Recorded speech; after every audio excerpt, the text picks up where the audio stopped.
man Jay Graves report, and welcome to the 2013 college football season. Y'all know we've been waiting all summer for this.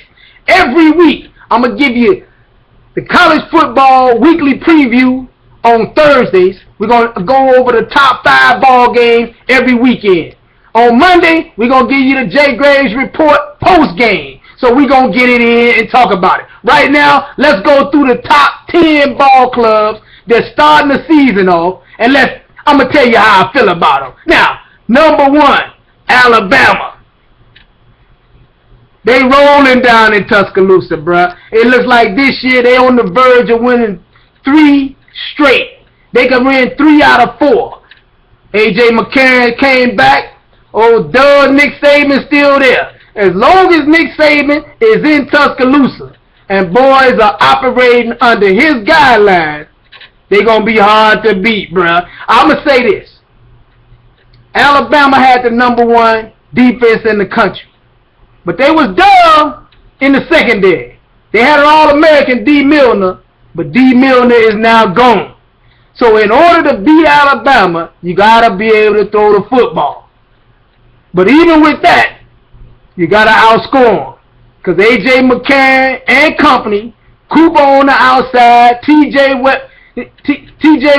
Yeldon in the backfield, it's going to be dangerous. So Alabama is going to be the team to beat, in my opinion. Just go on, wrap up the little trophy and send it to Tuscaloosa, because boys ain't going to beat them. Even if you beat them one time, they still going to make their way to the SEC championship and win it all. So now, let's go to the second team. They got Ohio State ranked number 2 in the preseason. Now, is this number 2 ranking things to come, or are they legitimately the number 2 team in the country? In my opinion, these dumb ain't. Here's the deal. They rank number 2 because they aren't going to play anybody until November.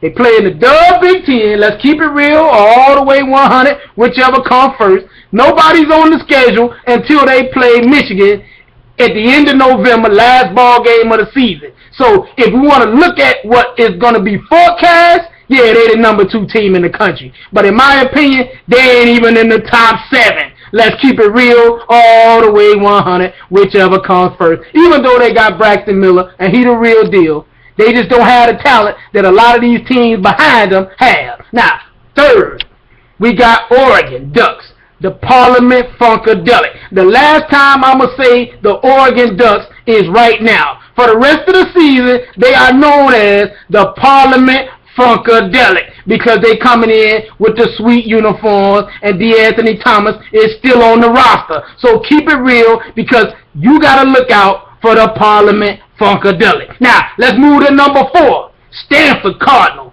Stanford look like they're going to take over the Pac-12 at this point. David Shaw in his 3rd season. They've already been to 3 straight BCS Bowls, unheard of for a Stanford team. These boys are going to be dangerous. I know you got other teams out there. The Parliament Funkadelic is going to be right there in the hunt. But Stanford is going to be the real deal this year in the Pac-12. Now, let's move on. Number 5, Georgia. Georgia is Mark Richt's Georgia. Don't ever put your money on Georgia, because Georgia is Mark Richt's Georgia. Now, they're going to win 10, 11 ball games every year.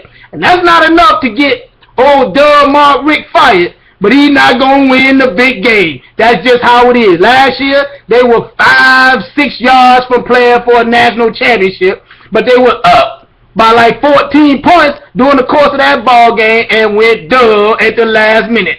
That's Georgia. Say it with me. Georgia is Mark Richt's Georgia. So don't count on them to get any further than this number 5 ranking. They may even just fall back at some point, or they might hang around a chicken coop for most of the season. But when it comes down to the big ball games, Georgia is going to turn into Mark Richt's Georgia. Now, number 6, South Carolina.